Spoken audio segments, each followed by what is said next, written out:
Hi everyone, I'm Miranda and welcome to my YouTube channel. Today I'm so excited to share part 2 of my Cosy Christmas book recommendations. I was so thrilled that so many of you enjoyed part 1 in this video series, and I'll link that video in the description box down below because I shared lots of Cosy Christmas book recommendations already, but I've got plenty more favourites to share with you and I'm really excited about these books. I think whether you celebrate Christmas or not, this year we could all do with a bit of extra cheer. And in these books I find so much comfort and joy and festive spirit. So I hope you do too. I hope you enjoy my recommendations. But I've got a great big pile to get through, so let's get going.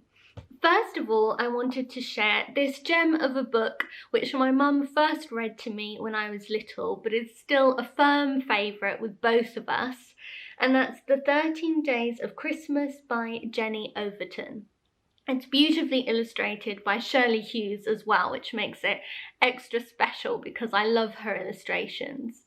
This is a charming and very funny story about the imagined events behind the carol of the 12 Days of Christmas.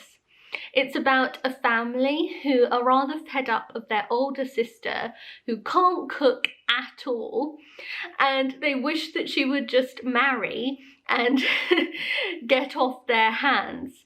Now, there is a young man who wants to marry her, but he isn't considered romantic enough and doesn't quite meet her high standards. So the young children set about giving him some hints and tips about sending their sister some romantic presents. Well, he takes their advice a little bit too much to heart. The first gift he sends her is, of course, a partridge in a pear tree. And the story follows along, matching the carol from there, and it's just absolutely hilarious. I love some of the old customs that Jenny Overton writes about in this too. It's really fascinating to look at some of the history of Christmas seen through this book. But it's also just such a funny read, and at the end you find out whether their sister gives in and agrees to marry her very persistent suitor or not. But like I said, it's a hilarious read and a firm favourite of ours every Christmas. And then next, I have to recommend Winter Solstice by Rosamund Pilcher. Rosamund Pilcher is one of my favourite writers. I adore reading this book at Christmas time, and in fact I've chosen it for my book club read in December. So I hope you're able to read along if you feel like it. This is a book that I reread whenever possible at Christmas time. It doesn't start out at Christmas, and in fact there is a real tragedy at the start of the book. But then it quickly moves into the Christmas season, and it's about a group of rather unlikely people who are brought together in a lovely house in Scotland. And they end up celebrating Christmas together and helping each other in ways they maybe wouldn't have anticipated. It's such a comforting, heartwarming story.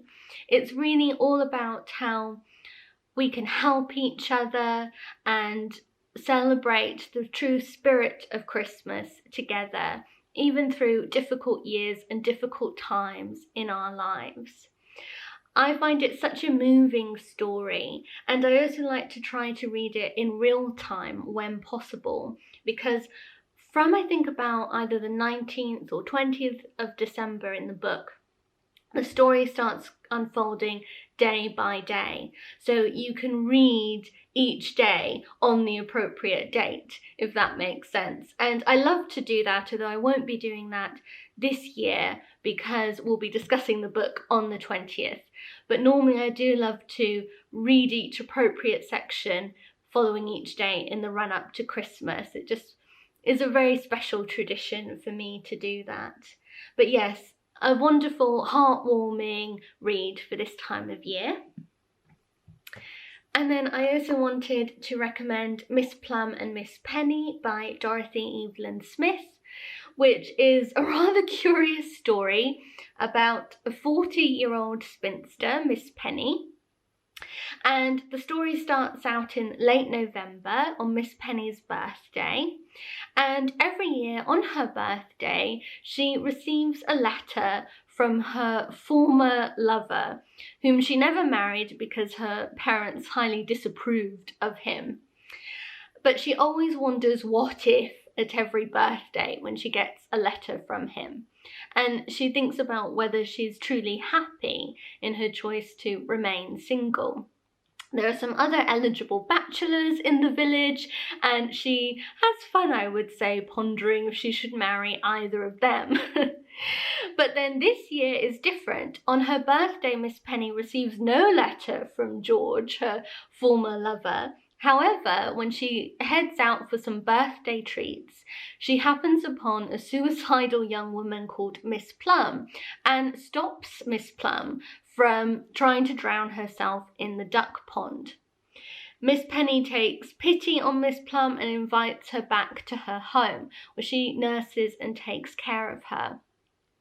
However, Miss Plum proves rather difficult to dislodge, and she soon exasperates Miss Penny. She won't talk about the future at all, and she tends to fall into tears at the drop of a hat.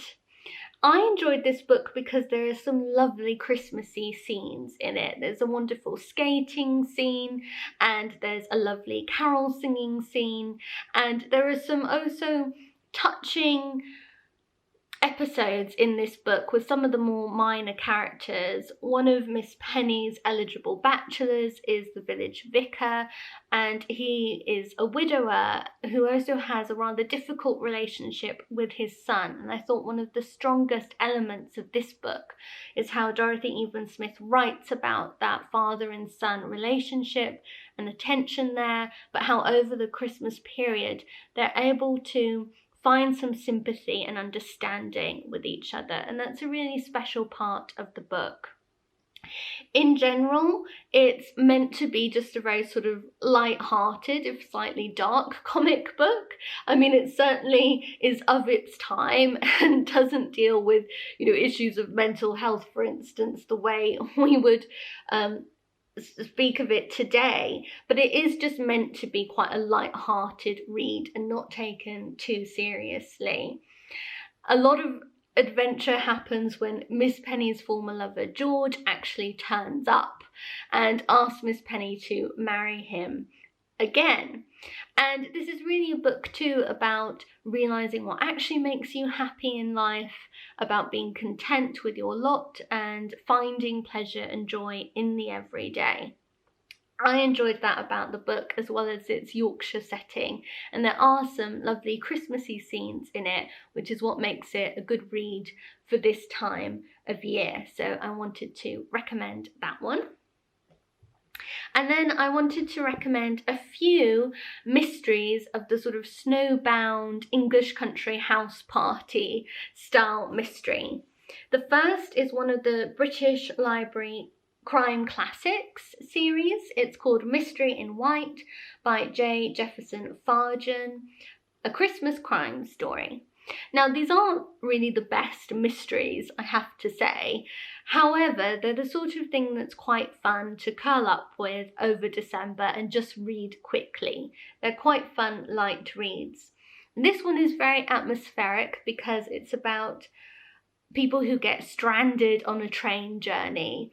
They can't move any further and they decide to seek shelter in a nearby abandoned house in the middle of nowhere. And of course the snow falls heavily outside all the while and traps them in the house, and a murder is committed and they have to solve this crime. So it's a little bit of a silly story, but a fun one for this time of year. And in a similar vein is An English Murder by Cyril Hare. Again, this is a classic English house party at Christmas time, sort of mystery. The snow falls, the telephones are cut off, and almost at the stroke of midnight a murder is committed, and there's a whole assortment of suspects amongst the family and friends gathered at Christmas time. Even the butler is a suspect. So this is a very sort of classic British Christmas crime mystery. Not one of the very best mysteries, but still quite a fun read. And then another one in a similar vein is The Case of the Abominable Snowman by Nicholas Blake. And this one is quite a fun read as well. I love the fact that a snowman actually does feature within the plot of this book, which I thought was a really fun detail. But it's about a detective called Nigel Strangeways, who gets called in to an English country house party over the festive period because there are all these strange goings on happening. So he's a sort of private detective who's called in to investigate. And then a young woman seemingly commits suicide. But it's clear that not all is quite as it appears. So again, this is just quite a fun light read for this time of year. I always love a good mystery over Christmas, so I would recommend those. And then I love Angela Thirkell's books, and the first in her series of books in the English countryside is High Rising. And this is a lovely one to read over Christmas because much of the action takes place over the Christmas holidays and New Year's. It's about a popular female novelist who goes home to her country mansion for the Christmas holidays. Her rather troublesome young son comes home for the holidays too, and she has to work out how to entertain him over the time, but she also gets caught up in some of the affairs of her neighbours and village life. There's a bit of romance that goes through this book too, and it's just a really cosy, comforting sort of read. So I recommend this. And if you enjoy that, then there's this lovely little collection of short stories. Not all of them are Christmassy, but there is a nice Christmas one in here. And this is called Christmas at High Rising by Angela Thirkell. It's just a slim volume. It features some of the same characters that you meet in High Rising. I love both these covers too. They're just so gorgeous, so wintry. So I had to recommend those. And then I wanted to share too some of my vintage children's books that I absolutely love to pull out at this time of year.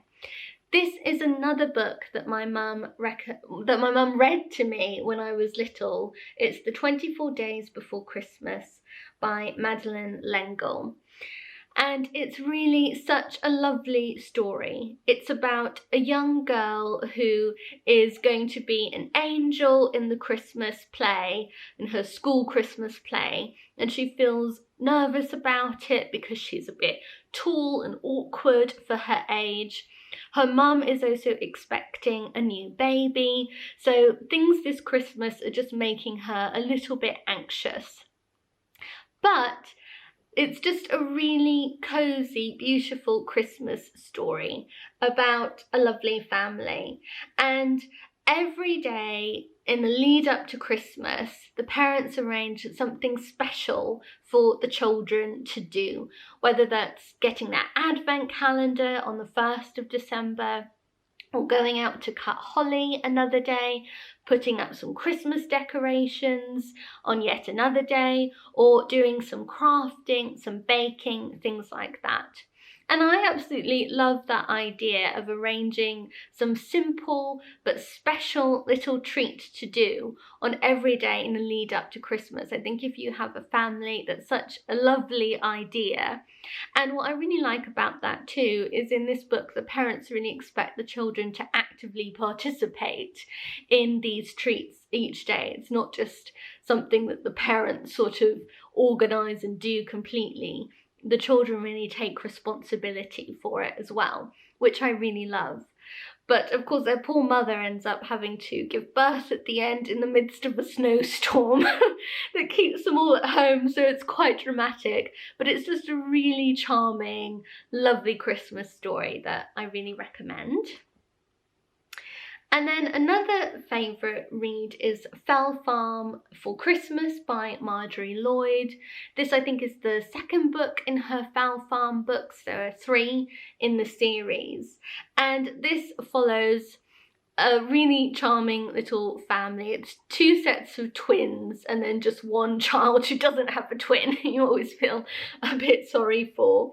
But the parents, as is typical in these sort of interval yearbooks, are away for the Christmas holidays. The children are left to sort of fend for themselves. They're under the care of their aunt, but they get sent off to a farm for Christmas, and then they have an absolutely wonderful time. They do all sorts of games in the snow and around the farm, and it's just a really charming little story. Again, there's a lovely carol singing scene in this book, which I absolutely love. They also get up to some adventures where they stop sheep stealers from stealing the sheep on the farm, and it just is a cozy, lovely little story. This is one I actually want to read myself this year that I haven't read yet, but it's called Castaway Christmas by Margaret J. Baker. So it's one of the books on my to-be-read pile. It says, "What a prospect for Christmas. Miranda," you can see why I want to read it, Pinks and their brother Lincoln find themselves stranded in a strange house with no money, no food, and flood water rising all around them. Then Lincoln gets marooned on a tiny island and is rescued in the nick of time by his dog swimming across to him with a rope. This is an exciting, interesting story showing exactly how resourceful ordinary children can be when they are really up against it. So yes, again, a sort of classic example of children's literature from the interwar years and also just the post-war years, where the children are often just left to fend for themselves and parents are mysteriously absent a lot of the time. But this just sounds really fun, and I'm always drawn to a book with a character called Miranda in it, so I hope I enjoy this one. I shall let you know. And then I've mentioned before that I absolutely loved the stories by Malcolm Saville when I was little. My favourite series by him are the Lone Pine books, but I also really love the Nettleford books. There are only 4 in the series, and this is the second, and it's called Christmas at Nettleford by Malcolm Saville. I love the cover, it's so pretty. And this is such a lovely book to read at Christmas time. It's one of my absolute all-time favourite Christmas reads. It's about 2 sets of families. Elizabeth is the daughter of the vicar of Nettleford. She's about 15 years old, and she has an older brother and also a younger brother. And she's best friends with Sally, who's the daughter of the bookshop owner of Nettleford. There's a lovely bookshop in Nettleford called the Wise Owl Bookshop, which of course that's one of the reasons why I love this book. I love any book that features a bookshop. And this is just such a charming story about how these 2 groups of friends get together in the Christmas holidays and have a lot of fun as well as some adventure. They also are on the track in this one, not of sheep stealers, but of chicken stealers in this story, and it really is quite charming. But they also show themselves to be very helpful and attentive of their neighbours, some of whom don't have people to celebrate Christmas with. There's a really touching scene at the end of the book where Elizabeth's parents invite anyone who's a little bit lonely or on their own at Christmas to come and share some singing around the piano and some treats with all of their family on Christmas Day. Again, there's some really wonderful Christmassy scenes in this. The children sell holly to make money for the church funds. There's a lovely nativity play that they prepare for in this, and lots of other quiet but sweet little adventures. And it really is an utterly charming story. If you can get hold of a copy, I really recommend it. And then this is another fun vintage Christmas read of mine. It's called Problem Party by M.E. Atkinson. Again, I really enjoyed M.E. Atkinson's books when I was young, and this one is all about a Christmas party that a young girl arranges, and lots of things go wrong and adventures happen at this party, but it's just a fun, light read, and I have to show you the cover on this one because I think it's absolutely beautiful. So that's another favourite of mine. And then again, from my earliest childhood, I absolutely adored this book, The Story of Holly and Ivy by Rumer Godden. I love the writer Rumer Godden, and this is such a special Christmas story for young people, but it's also really poignant to read as an adult as well. It's about a young orphan called Ivy, and she sets off she's put on a train to spend the holidays in a different sort of orphanage, I think, but she decides to get off the train and go in search of her grandmother. She doesn't have a grandmother, but she strongly feels the urge to get off at a certain stop and try to find somebody who will love her. Once she's in a little village, she stumbles upon a toy shop, and there she sees an amazing doll dressed all in red, who is of course called Holly, in the window. And Holly and Ivy are really meant to be together. As Rumer Godden says at the start of this story, it really is a book about wishing and the spirit of Christmas, the magic that's in the air at this time of year, also wishing for your heart's desire and maybe having that wish come true. It's a really special, beautiful book and a firm favourite of mine at Christmas. And then for something a little bit different, there's this book, Christmas, A Biography by Judith Flanders. And this is all about the history behind Christmas. I love the little illustrations that go down. I don't know if you can see those, but they go down the edges of the page, which I think are really sweet. I really love them. And this is if you want to know a bit more about the history of Christmas and its traditions, and the special days and saints' days surrounding Christmas, then this is a really interesting read. So I recommend that one. Lots of people said they loved reading Susan Hill's short stories around Christmas time. Well, so do I, and I have this collection, the Christmas collection by Susan Hill, and it's illustrated by John Lawrence with some really lovely woodcut illustrations in this. There's a lovely story in here called The Glass Angels, which is a lovely one. Lanterns Across the Snow is another favourite of mine in here. I think Susan Hill is such a good short story writer. Her ghost stories are amazing, and these are some lovely Christmassy short stories that she's written. I love the illustrations as well. You can see one there. So I definitely recommend this one. And then I'm also a huge fan of Susan Branch. I know a lot of you are too. Susan Branch writes an excellent blog that I'll link to below. She's an American writer, but also a real Anglophile.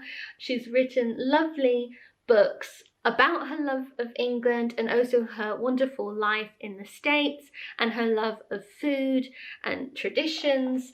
And I love this book, which is Christmas from the Heart of the Home by Susan Branch. And she's a wonderful illustrator as well as writer. She illustrates all of her own books, and I love the amazing script that she uses too.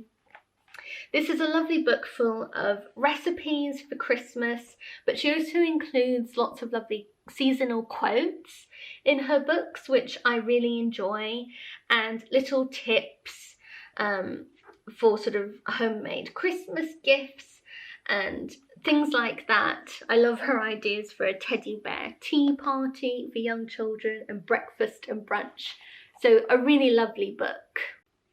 And then in a bit of a similar vein, I also wanted to recommend Sarah Raven's Complete Christmas, Food and Flowers. So again, I love this book not only for the wonderful Christmassy recipes in it, but also because there are lots of tips on entertaining and things like how to do a lovely festive table setting, how to decorate your Christmas tree, and all sorts of tips, what flowers to use, which is really useful at this time of year where you don't always have so much choice for flowers. And I really love Sarah Raven's ideas, how to arrange some pretty flowers for the table, as well as her wonderful recipes. So this is a book that I always like to dip into at Christmas time. And then a book that is really a part of my life because I think my mum has never been separated from this book for as long as I can remember anyway, is Miss Read's Christmas book. This is actually a Christmas anthology, but I wanted to save it for this video because it's just such a lovely, cozy read. I mentioned lots of Miss Read books in my part 1 video to this. This isn't her own writing, but it's her sort of choice of Christmassy extracts. I like the illustrations in it too, they're very sweet. And she's just brought together some really charming extracts about the Christmas season. There are little stories and poems, carols. It just really is a very charming little anthology. So I wanted to draw your attention to this one. And then many people said how much they loved to read Truman Capote at Christmas. Well, so do I. This is a lovely little collection of three of his short stories. There are 2 Christmas short stories in here and then 1 Thanksgiving short story. And so the 2 Christmas ones are called A Christmas Memory and One Christmas. It's a lovely little book, obviously, to read at this time of year. And A Christmas Memory is one of my very favourite Christmas stories. It always makes me cry, I have to confess, but it's such a life-affirming sort of story. It's about the importance of friendship and about doing things for other people at Christmas time. And it tells the tale of a rather lonely little boy who's living in a house full of relations, but who his closest friend is in this house is an older woman who is a cousin of his.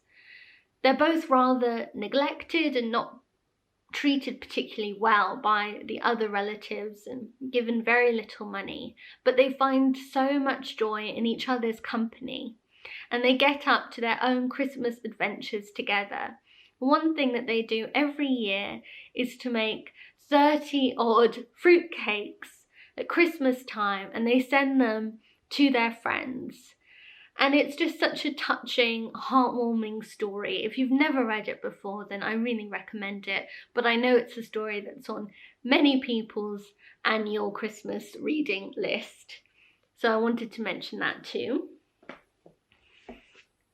And this is such a charming little collection as well. I'm moving into a few short story collections I wanted to recommend to you here. And Christmas with Anne and Other Holiday Stories by Ellen Montgomery is really lovely. They're all festive reads in this collection, which I love. So this makes it a perfect holiday read. And I think the first one in here is the part from Anne of Green Gables where Matthew buys Anne a dress with puff sleeves, and that's just always been one of my very favourite scenes in a book, and it's such a touching part of Anne's story. I absolutely loved it, but there are lots of really sweet little stories in this collection, so if you're a fan of Ellen Montgomery, then I really recommend this book. Next up, I love this collection of stories by Laurie Lee. It's called Village Christmas and Other Notes on the English Year. And it's a collection of stories about the village going through the year. There are a couple of Christmassy ones at the beginning in the winter section. Obviously, they're not all Christmassy. But there's the famous caroling scene in the Cotswolds at the beginning, which I absolutely love to read that one every year.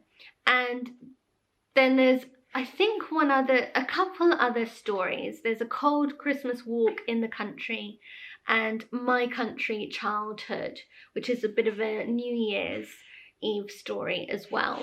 And they're just really charming little stories to read. And in fact, I like all of them. It's a fun one to read throughout the year, but especially the winter section of the book at this time of year is really lovely. And then I'm also such a fan of the Meg Ray books, the books surrounding the brilliant French detective. And this is a lovely collection of Meg Ray stories. It's called A Meg Ray Christmas and Other Stories. Not all of them are festive in this book, but if I remember, one or two are sort of Christmas related, but the others are just really fun to read anyway.